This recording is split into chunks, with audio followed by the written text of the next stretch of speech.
Hey guys, I am going to be doing a fun corally look today. I actually have nothing planned. I just was inspired by a few shades in my 350 palette. So I'm going to play around with those and hope for the best.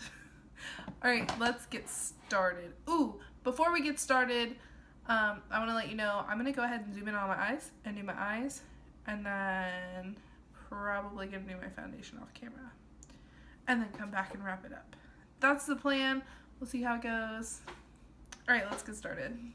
Alright guys, I've got you nice and zoomed in so we can do our eyeshadow. I've already got my brows done, so they're a little strong. Did them a little differently today, so kind of like them, kind of not sure. Anyways, I'm going to go ahead and prime my eyelids, and today I'm going to use the hand behind it. Yes! Today I'm using the Age Rewind Eraser Dark Circles Treatment Concealer. I'm going to put that on my eyelid to prime my eyes. I was going to use a brush to blend that out, but I'm just going to use my fingers. And my fingernails look really good a week ago, and now they're, you know, doing what nails do and growing out, so they're not as pretty anymore. But that's okay. I'm going to get them done soon.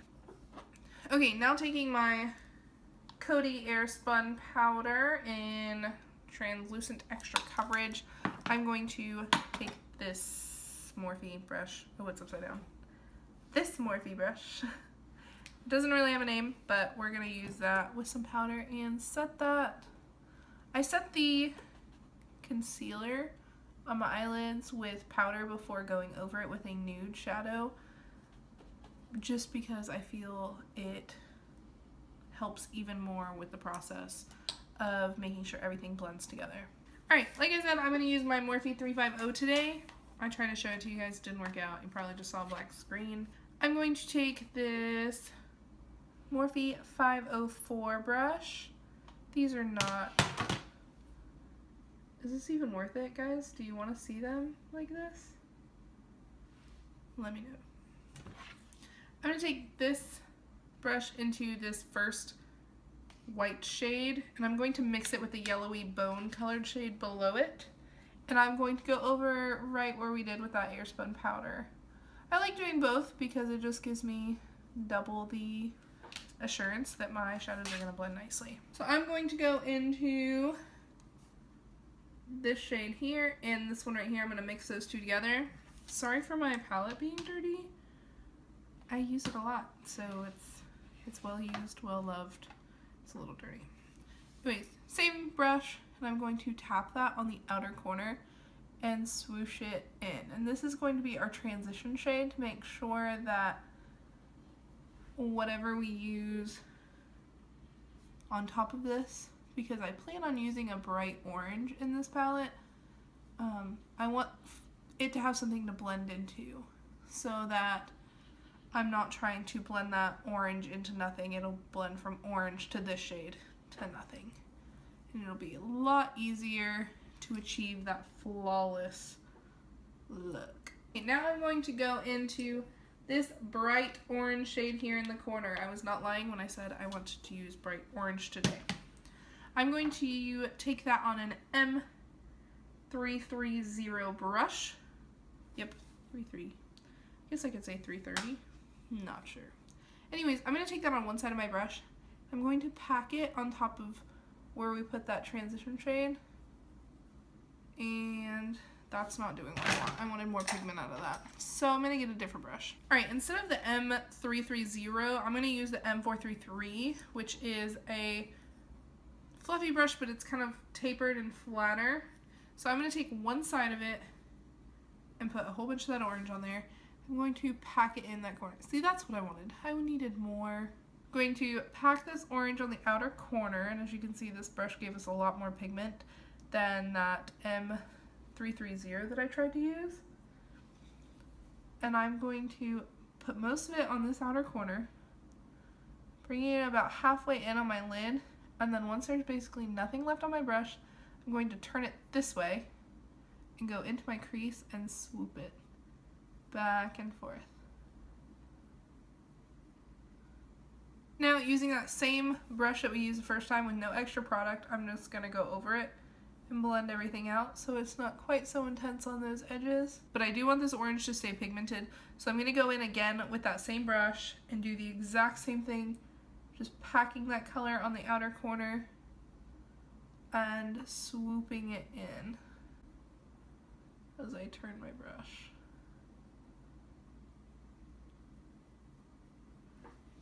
And then back in with the big fluffy brush and blending that out. I'm going to do this process probably 2 or 3 times until I get the pigmentation that I want out of this orange shadow.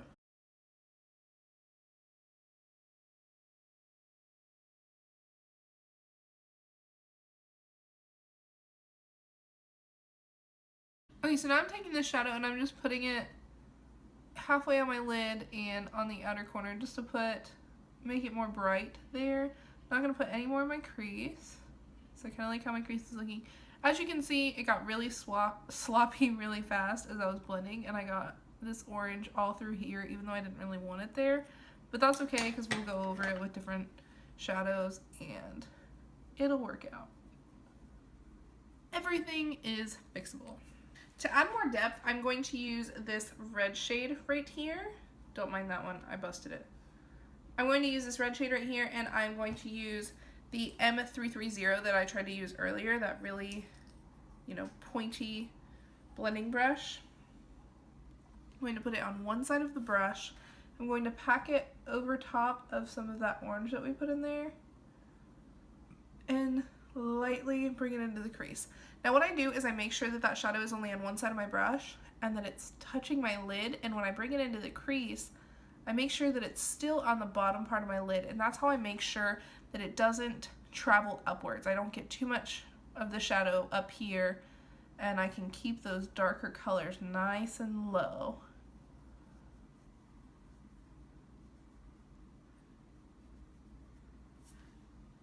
And again, with this shade, I'm going to have to go in a couple of times to get the pigment that I want out of it, but I'd rather go in with a little bit at a time than doing it all at one time, and then you cannot blend it out as easily as you could have if you do it 2 or 3 times.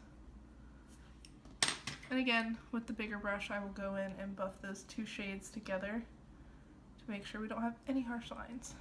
Okay, now using that same brush, I'm going to take the shade right below that red one that I just used, right here, and I'm going to do the same thing. I'm packing it on one side of the brush, and this shade I'm going to keep even lower than I did the other red. I'm going to kind of brush it along the lash line here, and then I'm not even going into the center area. I'm going to bring it straight into the crease, so like a V motion on the outer corner of my eye. And again, I didn't have a whole lot on my brush, but that's okay because I'll just pick up some more and do it again. Once I have basically nothing on my brush is when I will bring it into the crease and blend it upwards.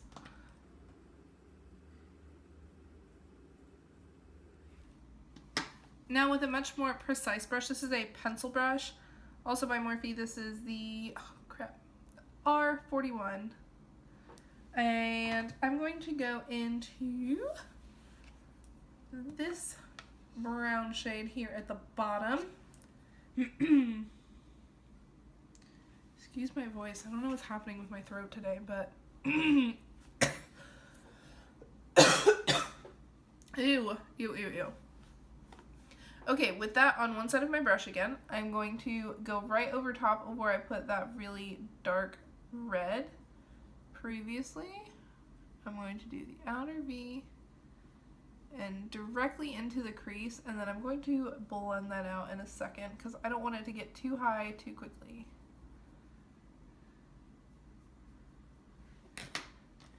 And I'm going to take the smaller brush this time to go back and blend without any extra product. And this will, again, make sure I don't get them up too high. Whereas if I would have used this big brush again, it may have brought it way up into this area, and that's not where we want those darker colors. Not for this look anyway. Then I'm going to go back one more time just to deepen it even more.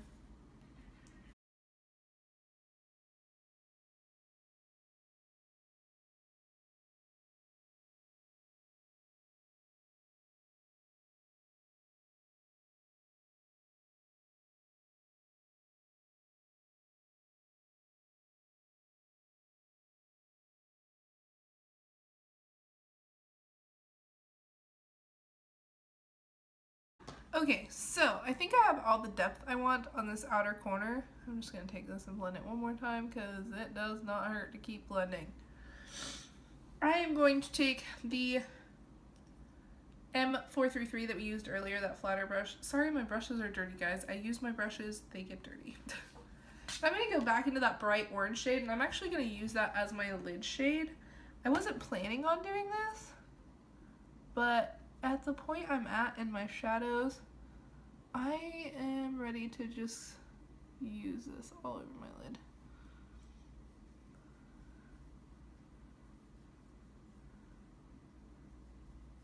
I have a spot on my eyelid right here that does not like to take pigment. No matter how hard I try. Oh crap.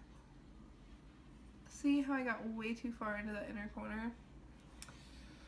Now, that happened because I used a big brush in the inner corner. Don't do that. I made a mistake. So, to try and fix this mistake, I'm going to take a flat shadow brush. I'm going to go into the same two shades that we used at the very beginning. I'm going to pack those on this brush and then pack it on to that area where I don't want the shadow to be. Right here. And voila, that cleaned most of it up for me. I mean, the darkness you still see in there, I think that's mostly just a shadow.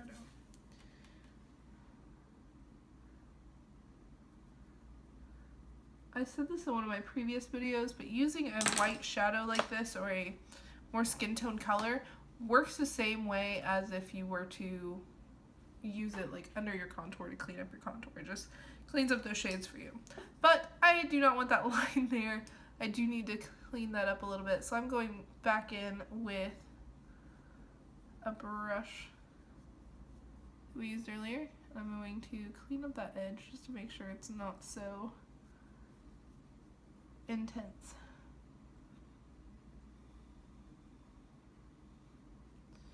There we go. That's more of what I wanted. I see that shadow there, but as I move my face, it goes away a little bit. Oh well, it'll be fine. Okay, I'm going back in with that little tiny pencil brush, and I'm going to go with an even darker brown, which is right next to this is the brown we used before, this is the brown I'm going to use now. And I'm going to deepen that outer corner even more now because I thought it was dark enough, but since I went with that all over bright orange lid shade, I want it darker. So that's what I'm doing. Making it just a little bit darker, going back in with a clean brush, and blending that out. Okay, that's more where I wanted it. That's better. So now I'm going to do my other eye and my foundation, and I will be right back. Alright, I'm back, and I know I said I was going to do my foundation, but I wanted to show you one thing. Since I did all these dark shadows first, I did get some fallout under here, and as you can see, under my eyes is pretty dark. So what I'm going to do is take a clean makeup wipe and my finger like this and go under my eye and swipe it to get rid of any darkness, and this will help me kind of shape my shadow there on the end as well. As you can see, oh, now I'm red because my skin's irritated, but there is not as much darkness and shadow under my eye. Anyways, that was all I wanted to say. I'm gonna do my foundation and be right back. Alright guys, I'm back. I have done all of my face makeup, so I did foundation, concealer, bronzer, blush, highlight, and everything. So all of that's done. While I was doing all of that, I realized I didn't ever do a brow bone highlight or an inner corner highlight. Going back in with my Morphe 350, I'm going to use this shade right here, mixed in with the shade right below it. I'm going to take those two shades on the e.l.f. shadow brush that we used to clean up that inner corner with. I'm going to mix them together and put that underneath my brow bone.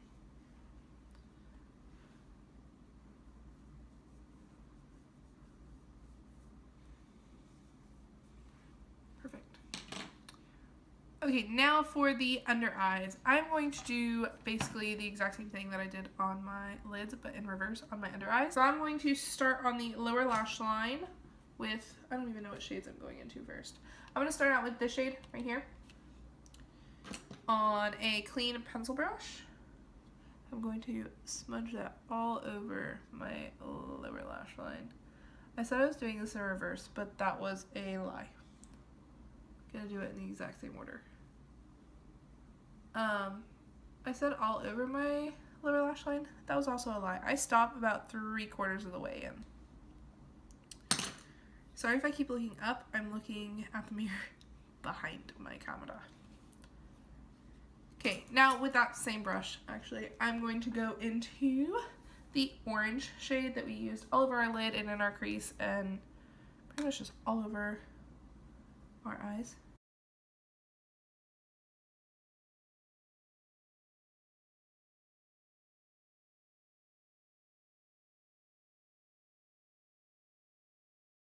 I'm going to bring that one in a little bit further just to blend it.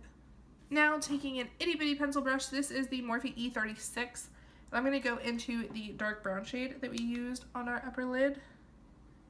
And I'm going to just put that on the outer corner and kind of swoosh it up to meet it with the other shadow to give it a rounded look.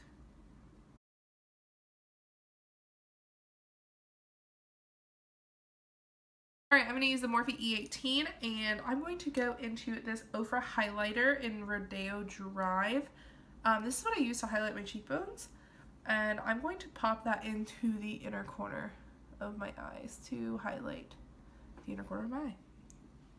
Alright, so now you could definitely do wing liner with this look and it'd be gorgeous, especially because I took my shadows up higher on my lid.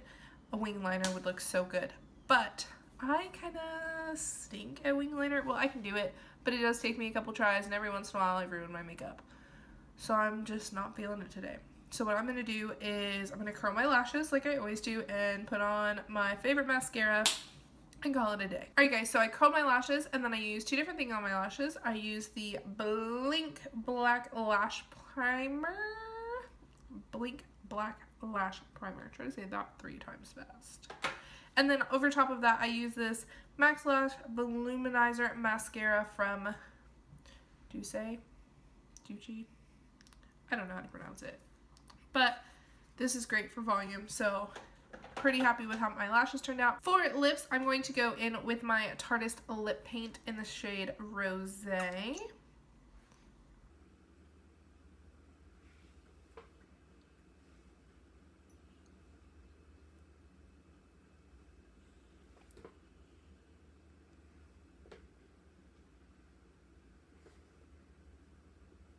Alright guys, so that finished things for this tutorial. I was definitely going for something a little more light and spring and orange, but as I went along I got a little carried away with my darker shades, but I absolutely love how this turned out and I hope you do too. See you next time. Bye.